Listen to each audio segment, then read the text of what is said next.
about the Navajo. I'm kind of old school. I use a Navajo and then a felt pad. This particular Navajo, it's one that's folded over and they've sewed it and put wear leathers on it. I typically don't like that because, see, it wants to bunch up right here behind the withers. The pad has to lay perfectly flat down the top of their back because that's where your saddle sits, you know, and it's liable to bind up here and, you know, rub a sore on them. So I was just kind of using this as an example of what not to do. This is a Navajo here. This is actually not an expensive pad, but see, it lays on him really good.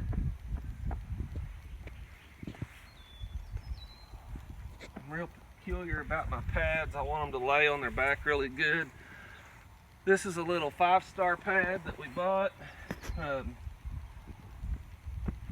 You know, you want your felt pad behind your Navajo right here. That's really important. If your Navajo gets back in there, that could cause it to pinch, you know, if it gets so far back under your saddle.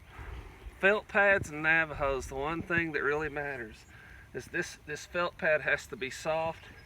It has to lay just right on your horse.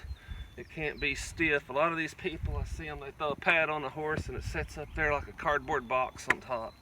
I don't go for that. It has to lay. It has to contour to the shape of the horse's back. When I get my saddle, you know, you want it behind a little bit. You want to make sure that this hole in the top of the pad's even on both sides under here.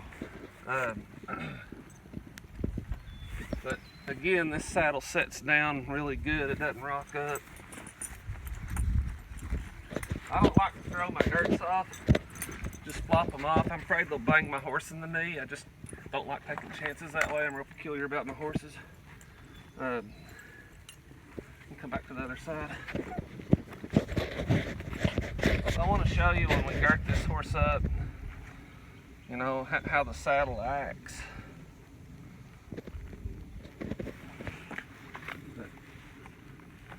Get your girth, it needs to be let out a little bit. I've had it on a different horse, but I'm just going to kind of cinch it down here. But you can't put a tissue paper under the back of this saddle. It's not rocking up.